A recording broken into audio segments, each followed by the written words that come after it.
ஆண்டிப்பட்டி காளியம்மன் கோயில் பங்குனி திருவிழாவை முன்னிட்டு 100க்கும் மேற்பட்ட பக்தர்கள் நேர்த்திக்கடன் செலுத்தினர்.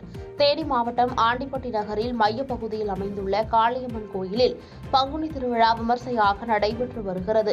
இந்நிலையில் 2ஆம் நாள் திருவிழாவில் 100க்கும் மேற்பட்ட பக்தர்கள் 48 நாட்கள் விரதம் இருந்து தங்களது நேர்த்திக்கடனை செலுத்தினார்கள்.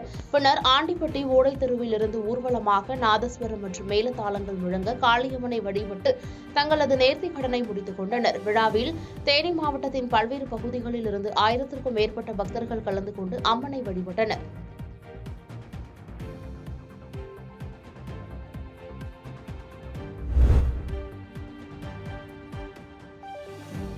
மணப்பாறை அருகே உரிய ஆவணங்கள் இன்றி கொண்டு செல்லப்பட்ட 2.45 லட்சம் பணம் பறிமுதல் செய்யப்பட்டது.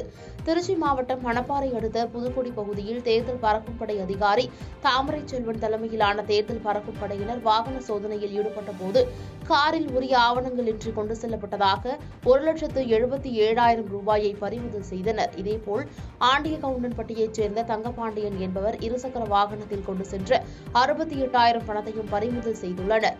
பறிமுதல் செய்யப்பட்ட 2,45,000 ரூபாயை மணப்பாறை வட்டாட்சியர் தனலட்சுமியிடம் ஒப்படைத்தனர்.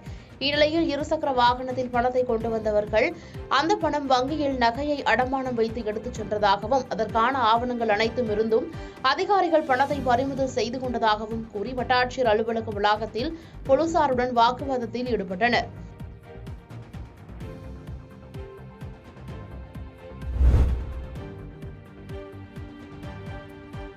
ஆண்டிப்பட்டியில் அமைச்சர் உதயநிதி ஸ்டாலினுக்காக காத்திருந்த மக்கள் ஏமாற்றத்துடன் திரும்பிச் சென்றனர். தேனி நாடாளுமன்ற தொகுதி திமுக வேட்பாளருக்கு ஆதரவாக பிரச்சாரம் செய்வதற்காக தமிழக விளையாட்டுத்துறை அமைச்சர் உதயநிதி ஸ்டாலின் தேனிக்கு வருகை புரிந்தார். மதுரையிலிருந்து திருமங்கலம், உசிலம்பட்டி மற்றும் ஆண்டிப்பட்டி ஆகிய 3 ஊர்களில் தேர்தல் பிரச்சாரம் செய்ய திட்டமிட்டிருந்தது. இதற்காக ஆண்டிப்பட்டி சுற்றுவட்டார கிராமங்களைச் சேர்ந்த திமுகவினர் மற்றும் பொதுமக்கள் மாலை 6 மணிக்கே குவித்துள்ளனர். ஆனால் இரவு 10 மணி ஆகியும் அமைச்சர் உதயநிதி வரவில்லை. இதையடுத்து ஆண்டிப்பட்டிக்கு திறந்தவெளி வாகனத்தில் வந்த அமைச்சர் உதயநிதி ஸ்டாலின் பொதுமக்களிடம் கையசைத்தபடி தேனிக்கு சென்றார். 3 மணி நேரத்திற்கு மேலாக காத்திருந்த பொதுமக்கள் ஏமாற்றத்துடன் திரும்பி சென்றனர்.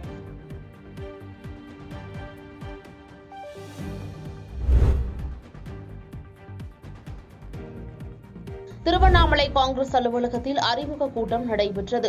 தமிழகத்தில் நாடாளுமன்ற தேர்தல் அடுத்த மாதம் 19ஆம் தேதி நடைபெற உள்ள நிலையில் இந்தியா கூட்டணி திருவண்ணாமலை நாடாளுமன்ற தொகுதிக்கு திமுக கட்சியின் சார்பில் CN அண்ணாதுரை தேர்வு செய்யப்பட்டுள்ளார். இதனையடுத்து திருவண்ணாமலை நாடாளுமன்ற திமுக வேட்பாளர் CN அண்ணாதுரை இந்திய தேசிய காங்கிரஸ் கூட்டணி சார்பில் நகர தலைவர் வெற்றிச்செல்வன் தலைமையில் வேட்பாளர் அறிமுக கூட்டம் நடைபெற்றது. இதில் திருவண்ணாமலை கீழ்பெண்ணாத்தூர் சட்டமன்ற தொகுதிக்குட்பட்ட மாவட்ட, ஒன்றிய, நகர கிளை காங்கிரஸ் நிர்வாகிகள் ஏராளமானோர் கலந்து கொண்டனர்.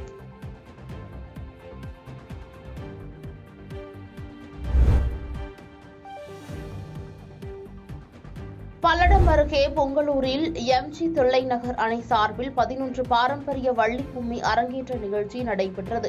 திருப்பூர் மாவட்டம் பல்லடம் அடுத்த பொங்கலூரில் MG தில்லைநகர் அணி சார்பில் அழிவின் விளிம்பில் உள்ள கிராமிய கலைக்குழுக்களில் ஒன்றான வள்ளி கும்மி நிகழ்ச்சிக்கு புத்துயிர் அளிக்கும் வகையில் 11வது பாரம்பரிய வள்ளி கும்மி அரங்கேற்ற நிகழ்ச்சி நடைபெற்றது. இந்நிகழ்ச்சியில் 100க்கும் மேற்பட்ட ஆண்கள், பெண்கள் கலந்து கொண்டு ஒரே மாதிரியான சீருடைகளை அணிந்து பாடலுக்கு ஏற்ப நடனம் ஆடியது பார்வையாளர்களை பரவசப்படுத்தியது.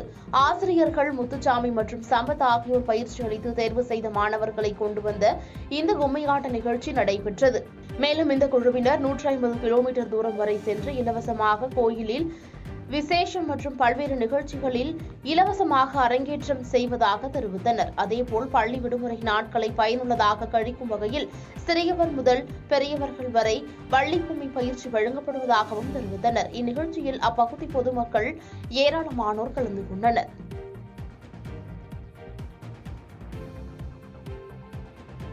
பாதகம் செய்பவரை கண்டால் நாம் பயங்கொள்ளலாகாது பாப்பா.